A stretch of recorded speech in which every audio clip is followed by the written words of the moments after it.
Negative Ghost Rider. The pattern is full. All right. Sorry, Goose. All right. It's time to bust the tower. I almost canceled this show today because there's nothing to talk about. So liar. That's a liar. You're just a liar. So the first thing, well, actually, I'm going to be a guy that doesn't understand humor or sarcasm on this podcast. I'm going to be the guy that calls bullshit on all of this because I really There's actually a lot to talk about, Jess. So could you please explain what you meant by that? Thank you. Oh, can you? Just kidding. What? First things first. Before we get into the beanie stuff, I just want to say, and I totally forgot about this, by the way, that WWE. We're recording this on October the 6th. Tomorrow, this will air October the 7th. And WWE has a premium live event, FastLane, and I totally forgot about it. Like, to be honest, I didn't till this morning. I didn't realize that FastLane was going on. So, real quick, I'm going to go over the 1, 2, 3, 4, 5 matches that I see on Wikipedia. This is really what you want to talk about first? No, I just want to get out of the way because I don't want to talk about this again. Okay, all right. Because this is a B pay-per-view, and I kind of don't care about it. I mean, I do, but I don't. I'm sure it's going to be good. Blah blah blah. But there's only 5 matches announced for it, so I don't know. Is it a I have no idea. I don't know if they're going to add more matches or if there's going to be a long interview segment. Maybe there's surprises because they've been doing that. Triple H is good for that on the B pay-per-views. Limp Bizkit is holding a concert. Yeah, Kid Rock is having a concert. Actually, Dave, I don't think Limp Bizkit is holding a concert at Fastlane. All right. I have not read that. We need to talk about your not understanding humor, Craig. He was kidding. He was a joke. Okay. Well, we should do a comedy podcast because this is real to me. Continue. So we have That's so real to me, damn it. What? At FastLane, we have a tag team title match for the undisputed WWE Tag Team Championships. The Judgment Day, Finn Balor and Damian Priest defend the titles against Cody Rhodes and Jey Uso. What a strange pair. But continue. It's an advanced story. Yeah, if it's an advanced storyline match, I'm sure. Like there'll be some shenanigans. It certainly isn't. It certainly is not finishing it. But go on. No. Then we have a 6-man tag team match next. It's the LWO, Rey Mysterio, or one of the 4 members. It's going to be 3 of the 4 members. They don't know who it is yet.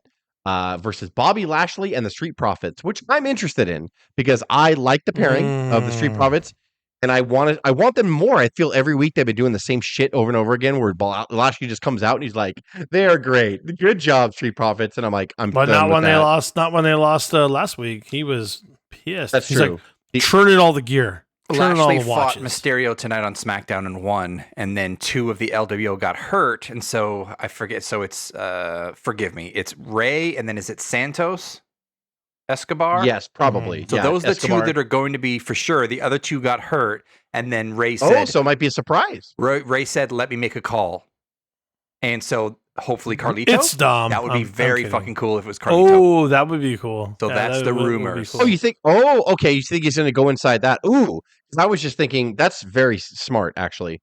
I was more thinking of "Voices in my head, they talk," like that would be the place would pop if Randy Orton walks out. I don't know if that's a big enough forum for him that's to come back. Your thing is better. They're very storyline driven now, so that makes total sense. He's waiting in the wings for a story, Carlito, for a while now.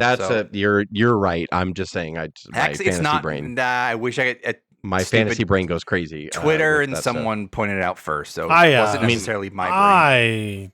I love Carlito. I wouldn't be surprised if it's "You think you know me?" I'll be like, "What's happening right now? Why are we doing this?" And then I told you. Well, we got a lot of movement this week, don't we? And a lot of rumors, right? He jumps back. That's so funny. Go through. Actually, backstage altercation didn't work out. Why would he do that? All right. No. Oh my god. Stop it. It's not funny anymore. It's not gonna. Okay. So now we have a triple threat match for the. We have a triple threat match for the Women's SmackDown Championship. Io Sky versus Asuka versus Charlotte Flair. Probably going to be a really good match. Nobody cares. No, that's not true. She's great. David. You guys hate on Io Sky. She's great. I don't hate on her. I just don't think. But Charlotte doesn't need to be anywhere near a title match. So she's fodder for Bayley. I do agree with that. What Dave says. I agree with everybody. Let's all get along. The next match is just a regular old school tag team match. John Cena and Los Angeles Knight will take on the Bloodline, Jimmy Uso and Solo with Paul Heyman in their corner. Oh my God. Can we call him Los Angeles Night moving forward? That's really funny, Jess. Los Angeles. And the stipulation for this match is a storyline advancement match because no one cares. Like, it's just going to advance the storyline. So good for them.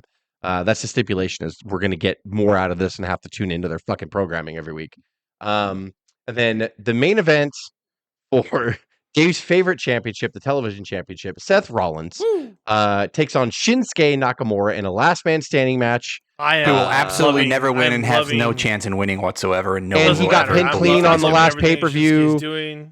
It's the same thing that they did with Finn Balor. He beats Finn Balor, then they rematch, and he beats Finn Balor again. And I don't ever believe he could win. Shinsuke lost a month ago cleanly to Rollins, so let's give him a rematch. Why not?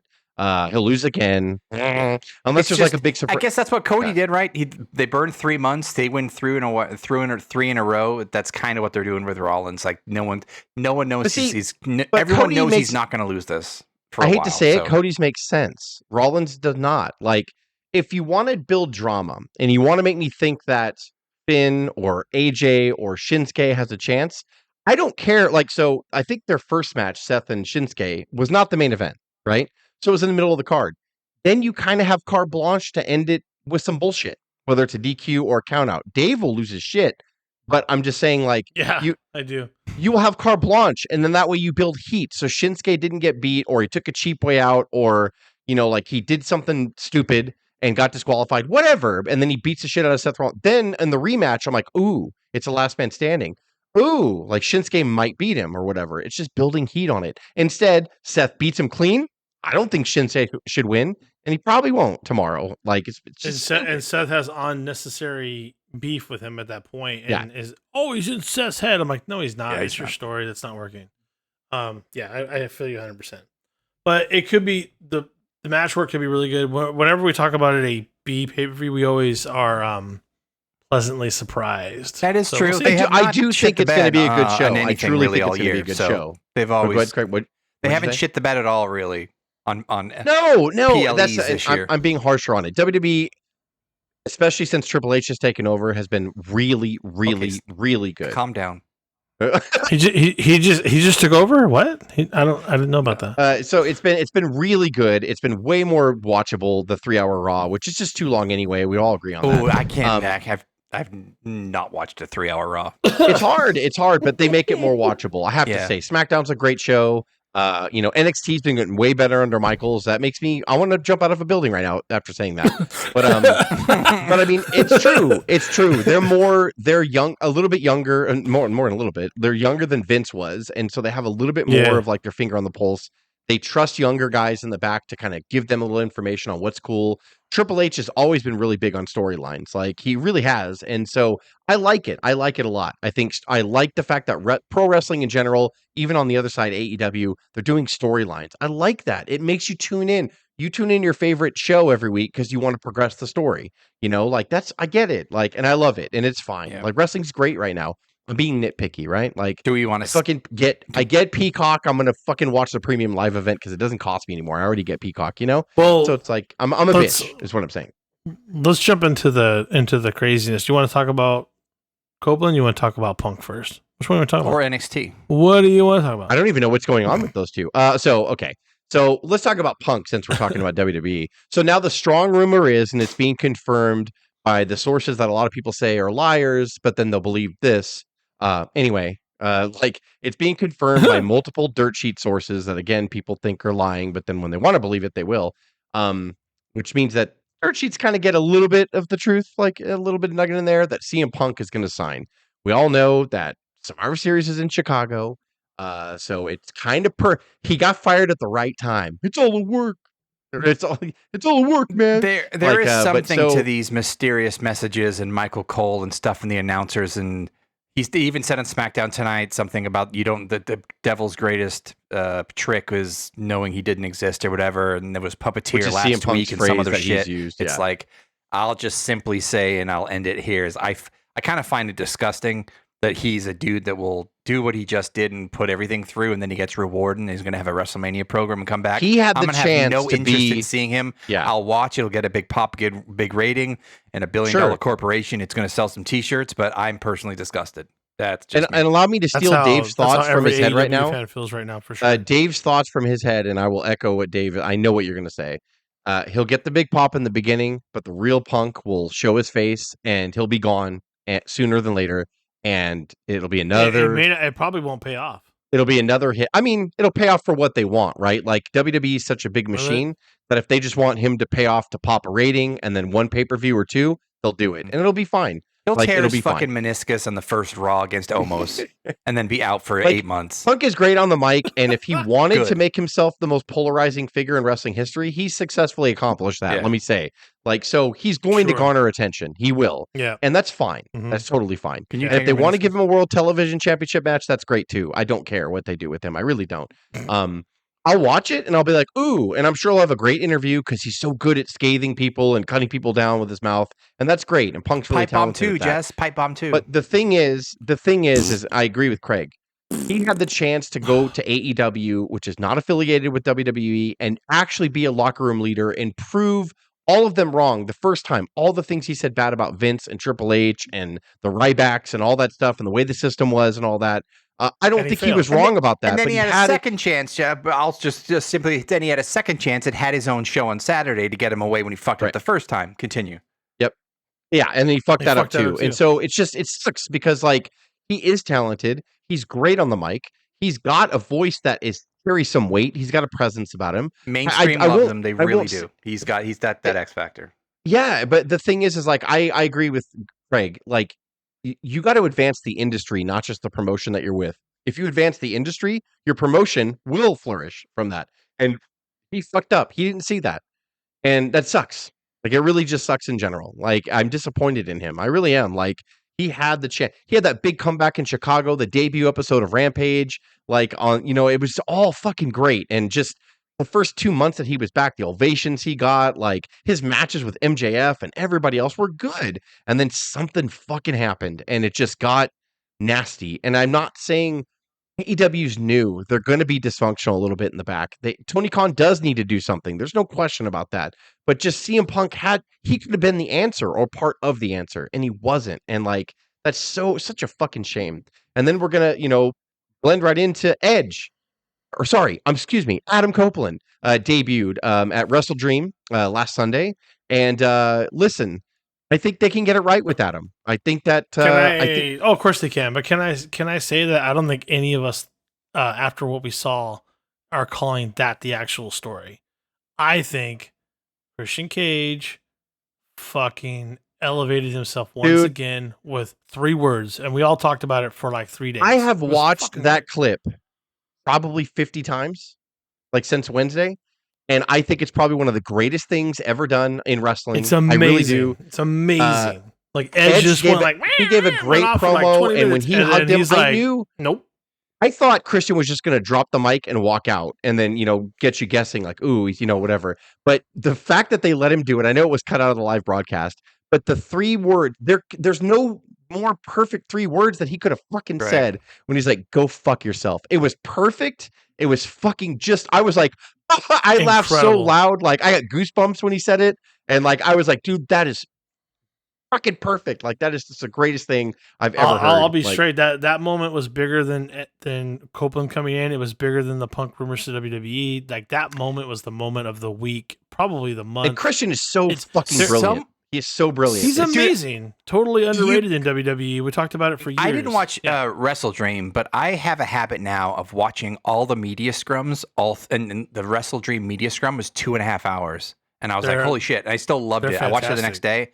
And it was so good to hear everyone. And then the tinges of realism and explaining what's going on backstage. Isn't that where Cage messed with gave Alvarez a nice little ride? So that was funny. He saw Dave Alvarez. And he's good. I always want to talk to him. Mark. That was so fucking funny. Yeah.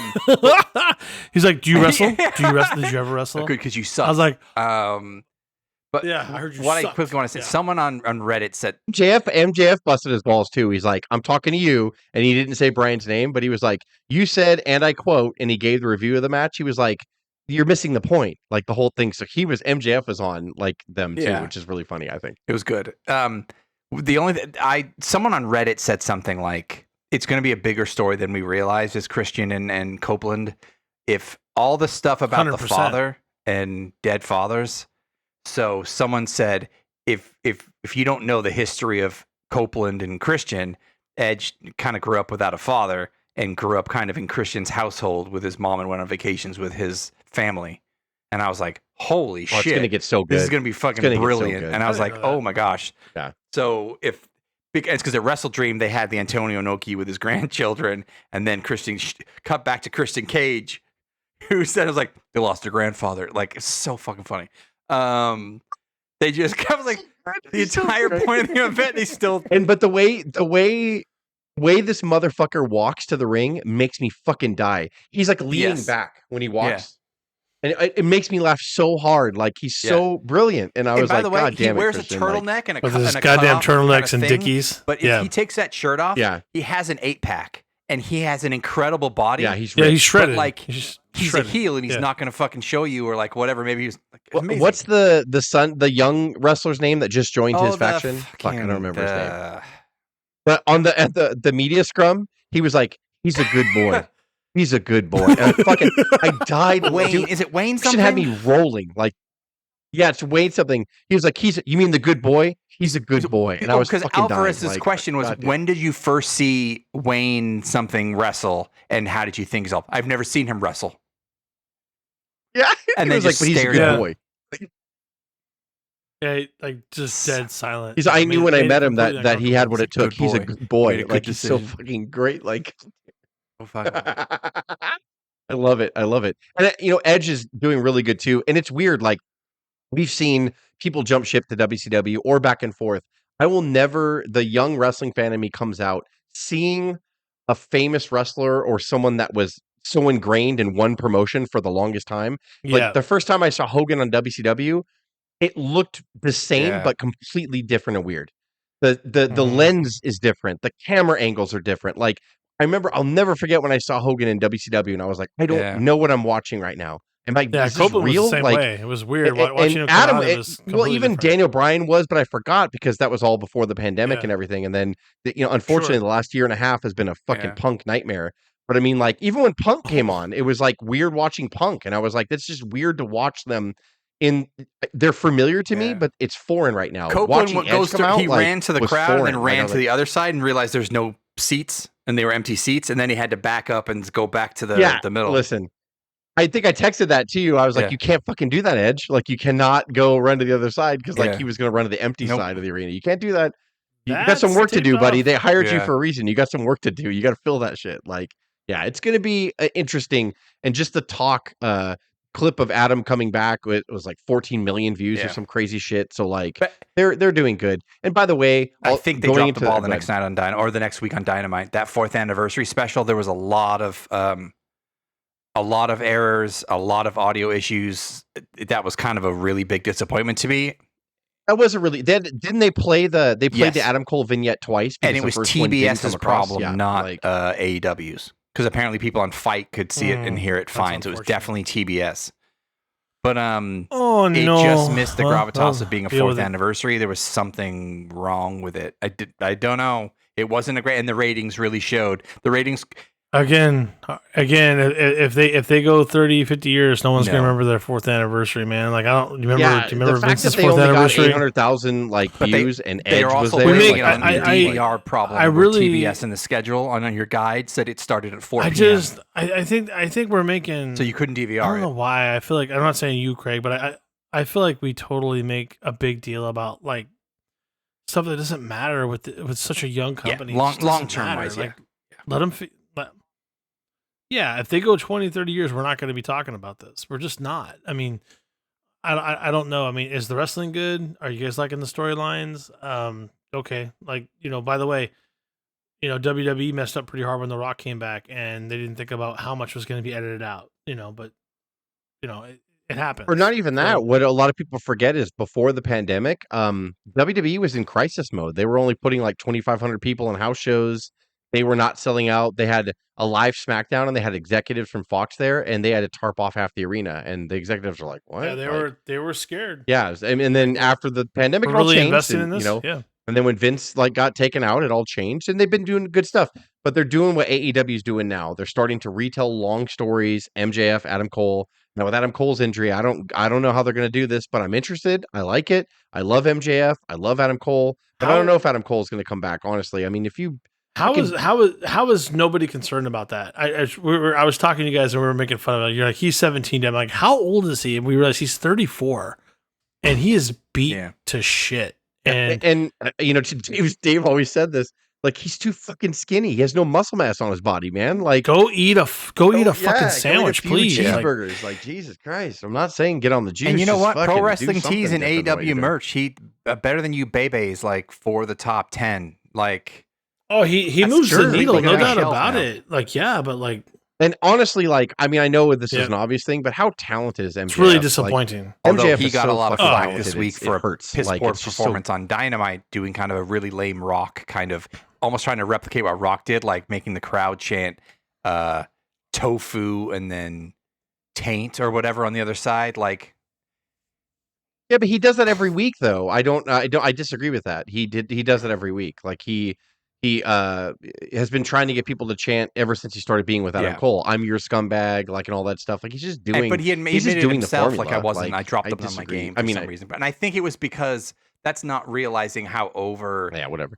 Bullet Club Gold is and Juice Robinson is, and it's almost trying to bury them in some strange way. But I know that that's not his style. He elevates everybody, and he elevated Kingdom on Wrestle Dream and that kind of thing. Yeah. I think it was just a rare miss, and maybe he just is responding to the flack, and people are just super sensitive. Not every. Yeah, well, you know what? When you're booked not as every champion, song goes you're platinum, on in the middle of the card, or you're not defending the title at all. Yeah. You're just defending the fucking Ring of Honor trash tag titles. You know, like when you're booked like that, what do you expect from him? You know, it's like the whole thing. Like when, look, I'm not saying Diesel was the greatest champion of all time or even close, but like he even said, he's like, dude, there's so many times where I was in the middle of the fucking card, you know, and I was like, you're right. Like, you're right. If they're not going to give you a chance, if they're going to put the title on you and put you in the middle of the card, and you know, then, but he's been in plenty of main events, so I'm not crying. Yeah, don't cry for MJF, but I'm saying, like, you know, now.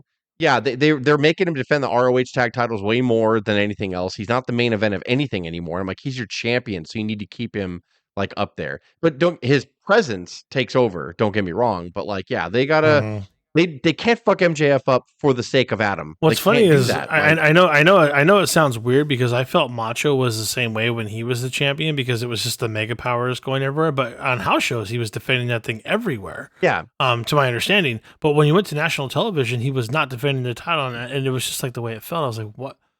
Why do they not? Why don't they feed anybody to Macho? And long-term storyline, Dave. Yeah, it was one of the greatest storylines ever. You don't understand. I always thought that diminished his first title. I always thought that diminished his title a little bit. But, I mean, that is the Hogan way, is it not? I mean, but... It's done it a billion times, you know, and it's like, listen, and it's not easy, right? That there's a reason why Vince has been the only one to consistently for 30-plus years, like, done this and taken the company public and all that stuff, because it's hard to do. Sure. Like, it's hard. It's like a living, breathing movie every single week, multiple times, because I have 2 shows. And it's like, it's hard to do, you know, like, so Tony Khan's got a lot of work ahead of him, but he's still getting big names. I guess I hear there's more coming, you know, like, so it's like, okay, like, let's. Well, a lot of talent was released. We'll see what happens. We'll see what he picks up. So if he's got money and he wants to do it, great. I would love to see what they do with Dolph Ziggler. I truly do. I hope like, he goes. I'm excited. I think Dolph Ziggler, like, reinvigorated, and yeah, he would be awesome. Getting in cool feuds. Dolph's an obvious one, but I would like to see Mustafa Ali do something if they pick him up. But a lot of people are like, well, he's not. He doesn't really ring main event. I'm like, so what? The talent's amazing. I mean, you have an opening match in the middle. You know, he doesn't need to ring anything. He needs to ring. Yeah. Just get people going. Oh my god, did you see that? Like, the dude's immensely talented, and his mic work has gotten better over the years. Just he just didn't meet that black line for them. And should we close out and talk about NXT and the plan for WWE? Like, really, either running scared about. So I guess why are they moving? I don't remember. Why is Dynamite not on Wednesday? Okay, yeah, I think you're right. You're right. Yeah, they start. Right. Yeah, they start this weekend. That's right. So they're moving Dynamite to Tuesday next week, and then it's going to be Edge's first match against Luchasaurus, and then all of a sudden NXT, which is already on Tuesdays, by the way, stacks the shit out of their card. They're going to have John Cena there. Paul Heyman in the corner. Becky's already been there. Paul Heyman.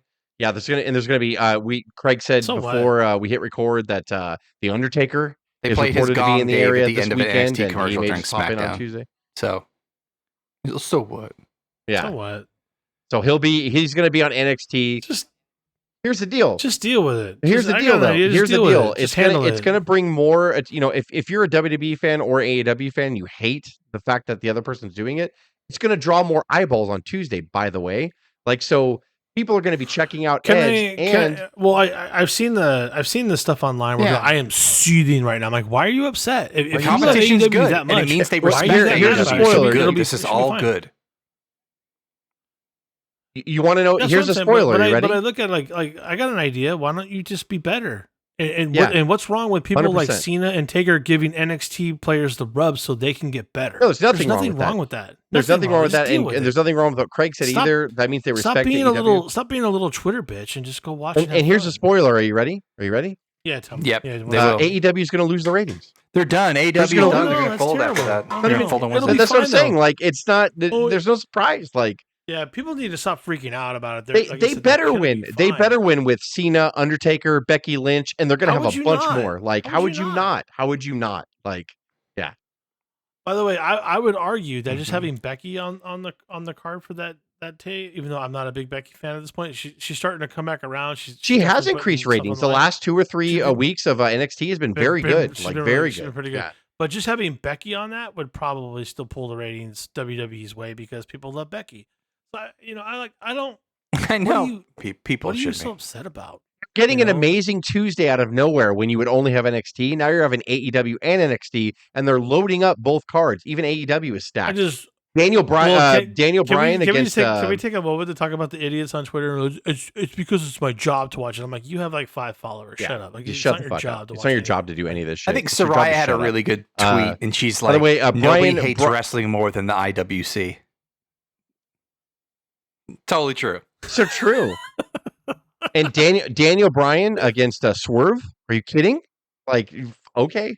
Like, we got that going on Tuesday. Did you guys see that clip of Swerve doing like a dance off to Bruno Mars' Uptown Funk with Will Ospreay from like 5 years ago? It was fucking sunny. I was captivated by it. Swerve is God. I love him, and he is so fucking great. And all he's got to do, he's got to get more comfortable on the mic because he was on the media scrum for Wrestle Dream. He didn't know whether to go. He was the worst or real or both. He was the worst with that tweener. And he was all fired up after Edge got out there, and it's like he was just he'll learn. Give him more mic time. That vignette that he did. Remember the vignette he did against Darby when he went to that school? Nick Wayne. He was excellent. He was fucking excellent. Yeah. What's even funnier about these guys losing their shit is everybody just posting even harder and harder, funnier memes. Like, next week on Tuesday, it's The Rock versus. Oh, that's so funny. I'm like, they're just they are destroying these guys. The Undertaker thing on, then that's actually are losing their shit. So funny. And that's actually going to happen. Yeah. Everyone wins. Rising tide, all boats, Roman Reigns on Tuesday for the title. It's like, wow. When I didn't know this back in the day, but I mean, like, you look back or whatever, and Bischoff says it all the time. He was like, you know what really won for us was when we debuted Nitro. We did it unopposed the first week because WWE was off, and then when we went head to head the next week, when the ratings came out, we didn't split the audience. We added, and he was like, that's when I knew, okay, like, we got this. Like, this is going to be fun. This is going to be fun. Like, and then it only got good. Even when we had shit Raws and shit Nitros, there were so many Mondays where I was like, both shows sucked, but the excitement of switching back and forth, I didn't care. Like, I was like, this is fucking amazing. I came up with the idea. You remember Nitro had great stuff to spoil results. Well, they eventually got that way. I came up with it and thought it was a brilliant strategy. I was like, yeah. And he was right until it wasn't. Yeah. That's why I like Eric Bischoff, by the way. Like, because like that, I just thought that was ballsy as shit. Yeah. Like, it was what Vince did. So Vince I have no respect for you. He's like, I don't care. I'm going to come to your market. They're like, you can't. Well, yeah. That's what Ted said. Ted said, what do you want? He's like, put me up against Vince on Monday nights. He's like, okay. And he was like, I didn't think I was going to get that, but I got it. Then I had to figure it out. And there's nothing scrappy now. Yeah. It's just a couple billionaires beating the shit out of each other. So he asked for it. There was nothing for Ted to benefit to say yes at the time. There was nothing on paper that made sense for him to do that. He's like, okay, we'll put you on Mondays against him. That's fine. And that's when he's like, oh shit, now I got to put something. And ironically, he said 1995 was and that was the debut of Nitro in September. 1995 was the first year that WCW ever turned a profit since Turner bought the company.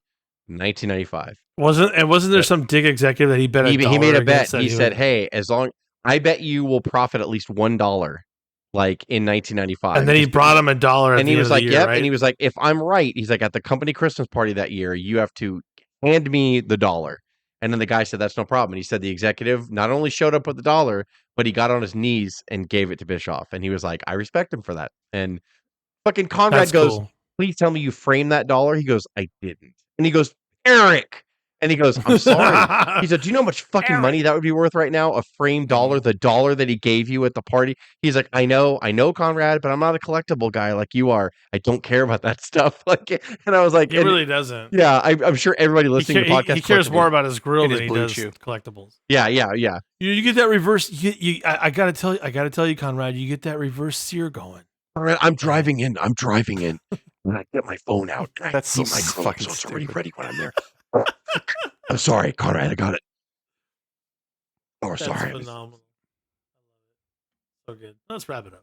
I don't really know. Like Kevin Sullivan's more booking. I approved it, so it's my fault. But it's not really. But like, yeah, like he said, "Why did we do this shit? Why did you do that?" No, it was trash. Kevin Sullivan, I think, booked that. I mean, I ultimately say, but it's really. I'm the decision. I'm the final. That's what he does all the time, and I love that. Even because I just laugh because I'm like, here goes Bischoff, like he spins it. The only thing I do appreciate him for, I'll tell you, is the only thing I was concerned about is the bike coming down with heat on it. Right. That's probably the most. Ironically, I think that was the first week that he lost. By the way, I'm not even kidding. I think that was the first week that they finally lost.